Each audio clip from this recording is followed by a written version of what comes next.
Okay, sitting here with Calais Campbell, I'm going to hit you with really hard questions. You get to pick one, poker or Settlers of Catan. Which one are you picking Ooh, that's a tough one. For the rest of your life? I love both those games tremendously, but poker is probably my lower Poker? edge. What? I heard that you said that you're better at Settlers of Catan? We call it Catan, but I think you say it both ways. You're better than that at football. Explain that math to me.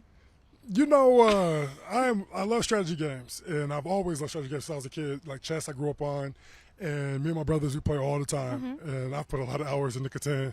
We literally play for like 10 hours in a day. Like we play from like we start like 8 and play until like 4 o'clock in the morning before like we get addicted. It's bad.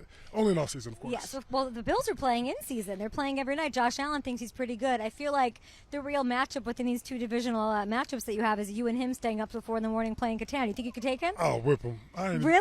That's not even a question. I want all the smoke. What is the key? What is the key to winning that game? You know, I think any strategy game, though, is being able to see all the angles and then adjust your strategy based off of, like, what people are doing. And so, like, everybody starts off kind of, like, equal, right? You know, I mean, I guess where you start in, like, your start position, you can get a better spot based off the board. I mean, it all can change. But what makes me good is my ability to adapt, which I think also makes me good at football and everything else. You have to adapt to this shit because it is so hot outside. Oh, my God, Calais. I'm looking at you, and you're turning 38 in a couple weeks. This is, I believe, your 17th season. You're sweating insanely like everyone is. Why do you want to keep playing? Well, I love the game, you know, and I think I'm still good at it, you know, and I mean, as long as I love it and I'm good at it, like, why not? You know? Yeah. What else is there to do? I don't know. You're still, there's a lot. You're going to be on TV. What do you mean you're a media darling? You could go to the Settlers of Catan Championships. I don't know. You could win an Olympic medal. What is it about this team that lets you go out there, unleash it, give it your all? You know, this team is definitely like just a special team. You know, I mean, there's so many personalities, so much talent. You know, I mean, the coach, you know, really all of our coaches, you know, and really the one that really like I have the best connection with, you know, is Anthony Weaver, and knowing just like what he represents and him coming over from the Ravens and trying to establish a new identity and just a standard of excellence. You know, I want to be a part of that. You know, so much I'm worship for that man. And, you know, I mean, when we were talking through the process and, you know all the other teams that recruited me, you know, I mean, we just, you know, it made a lot of sense to come here and try to build something. So, what is it about Anthony Weaver that sort of pulled you in? You know, I mean, I think, you know, in this business, you like authenticity, you know, just realness. And just, I mean, he has a direct canter. You can tell he loves the game. You know, we've talked a lot of football over the years. And, you know, I think that, you know, very few people, I think, share my passion for the game, the way I love it, and just, you know, have that kind of just mentality where, you know, you want to do anything and everything to improve it, but still make it fun, you know, because there's definitely coaches where it's like all football all the time and it's not fun. Yeah, you had a DC like that last year. You weren't here. Yeah. True. And so having a guy that, like, you know, likes to, you know, just he can do the both, like where it's all work, but we also enjoy ourselves. Yeah.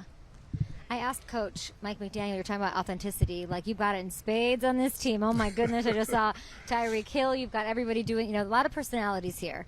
I asked him to define the defense in 3 words, and he said aggressive, strain, like play to the whistle, and multiple. How would you describe this defense? Yeah, I mean, I like his words. I mean, you know, I think our defense is, you know, I think I would say like tenacity. You know, we just have a different kind of level of toughness to us. You know, coming from you, Calais, that's saying something. Yeah, you know, I mean, it is cool to see though. Like literally, the way we run to the ball is unique. You know, like I mean, it's like you know, every time you turn on the tape and you look at the end of the play, you usually have 11 hats in the picture, which you know, like every coach always asks for. It's kind of hard to really demand. You know, I think the way we do things here, though, you know, I mean, it's just like you know, we'd rather go harder and faster, and then we take a few more plays off at the end, you know, of practice. So, you know, like, you know, say we were in Baltimore, you know, we're getting more reps in practice. But here I feel like the reps are going to be a lot more game-like because you're going 100 miles per hour. And that's the Weaver effect, it sounds like. Yeah, I think that's a combination, too. I'm sure that even with McDaniel, I think that's kind of his mentality as well. But I think it's a combination of a few people. But I know right now, like, when I was watching OTAs, I saw a little bit of it. Okay. And then I, you know, got here in a training camp, and I really wasn't sure what to expect. I was shocked. I was surprised. I want to know what the advantages of having Calais Campbell here, not just as a productive. And I love that you said you're still productive. Yes, you've got a lot more to give. It's insane. I don't know how you do it, especially in these conditions, but you do somehow. But what do you add? What a cheat code, what advantage is it having what I assume is a coach in a destructive man's body?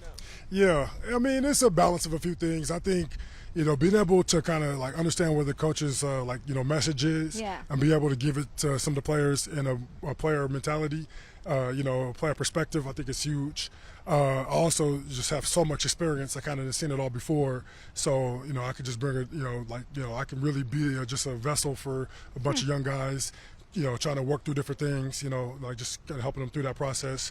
I really love sharing knowledge. I have a serving, personality, and I love just being able to help people. Sometimes I could probably be a little over the top, and I help people more they really want to be helped. But most of the time it's, because I really can see their potential, and so, if I'm take my time away from my family and I'm gonna be here, I'm gonna do it at the highest level I know how to. And so I'm definitely trying to always work every different, angle I can, try to make this team the best it can be, because at the end of the day, I see the potential and I really want to win. I want to win the ring. You win the Super Bowl this year with this loaded team. It stays healthy. It fulfills its potential. That's a Super Bowl win. What do? Do you stay and play another year, or do you hang it up? It's just a hypothetical. Yeah, hypothetically, I probably hang it. It's easy to say I hang it up right now. Likely, I'm going to hang it up if that happens. I'm, right off in the sunset. We won a Super Bowl. Everything's good. I can imagine. I can see it happening. But I also know how much I love this game, and I'm gonna have some thoughts where I'm sitting here thinking to myself, like, could I go and do it again? Can we go do it again? Is it possible? So I say all that. Let's say you hang it up, which is what I would hope that you would do. Just, I don't know. I would never be out here like this if I were you, because you're a made man. There's no question. You're at the top of your game. Would you go in the direction of TV right away, or is coaching calling your name? What's that decision like? Yeah, that's easy right there. I will not be a coach. An easy one. Yeah, I will not be a coach. No, I respect everything. The coaches go through so much. To be a good coach, you have to spend so many hours, and I've dedicated so much time to this game already. When I'm done, I'm gonna be right where you at. Cheers to that. Well earned, and you're so good at it. But I do want to get into. We're just joking about this. This man has stuff to do here. You're a couple weeks away from your birthday, but you had 56 tackles, 10 TFLs, 6.5 sacks last year, 244 games played, the third most by a defensive lineman in NFL history. Wow. What is still, outside of a Super Bowl, for you maybe personally, what are you running for? What are you chasing? Well, the Super Bowl is like kind of the main thing. If you take away the Super Bowl, I mean, really it's just – playing good ball. I mean, also, too, I guess, I would love to, when it's all said and done, end up in a place where the greats do, and, being able to have a gold jacket. Talk to me, Calais. Let's go! And, a lot of people tell me I've done enough, when I look at all this stuff, I'm like, yeah, maybe. I feel like I have a good shot, right? But, while I'm going to play, why not try to make it undeniable, add to it, and you think you need the ring? A ring, I think, would help a whole lot. Plus, I love the game so much. Like I chased the ring the whole life. Like I was lucky enough to get to the Super Bowl as a rookie, and I didn't realize how big of a deal it was. You're gonna make me cry. But genuinely, I did not. I took it for granted, just because I was a young dumb kid. Yeah. And so, it's there. It's in the back of my head. Let me tell you that's what you're bringing to this team. You're going to make sure every young buck, Jalen Phillips, who I just saw, you are not going to let them not understand the moment, how rare it is and how big it is. And I love that about you, and I love that you're on this team. And you could be that piece, a la Von Miller to the Rams and Eric Weddle, the OGs who come in, the Tyrann Mathieu to the Chiefs, that just sort of or that last vet-style piece that can make it all happen. I can see that in your future, and I hope for it. I'm seeing you can set the record for 17 years between Super Bowls. Is that true? I don't know if do we like that record? Heck yeah, we like it. Let me get the Super Bowl. I love the record. Okay, get to the Super Bowl, win it. A really quick last one for you. Jalen Phillips, out here, what do I need to know about this young cat? I'm going to tell you right now, he loves ball. They say he's a crazy man out there, which I love because, I kind of bring a little bit of intensity and craziness, but I do it in like a fun way. I'm so curious to see what he's like on game day. But in practice, the guy brings a different energy, different mentality, and he's a Cane. So, I got so much love for him. Fellow Cane, we know. And this is a homecoming for you. It's all coming full circle. And I am curious to see, what do you mean you don't know what it'll be like on game day? You don't think you don't know what Phillips will be like on game day? I mean, I know he's gonna make plays, but that energy, I just can't wait to see his energy. He might turn me up to a different level. I don't know. I wish you well. I'll see you in Canton. And of course, you're going to be holding one of these with a CBS and ESPN. They're all going to be bidding for the services whenever you decide to wrap it up.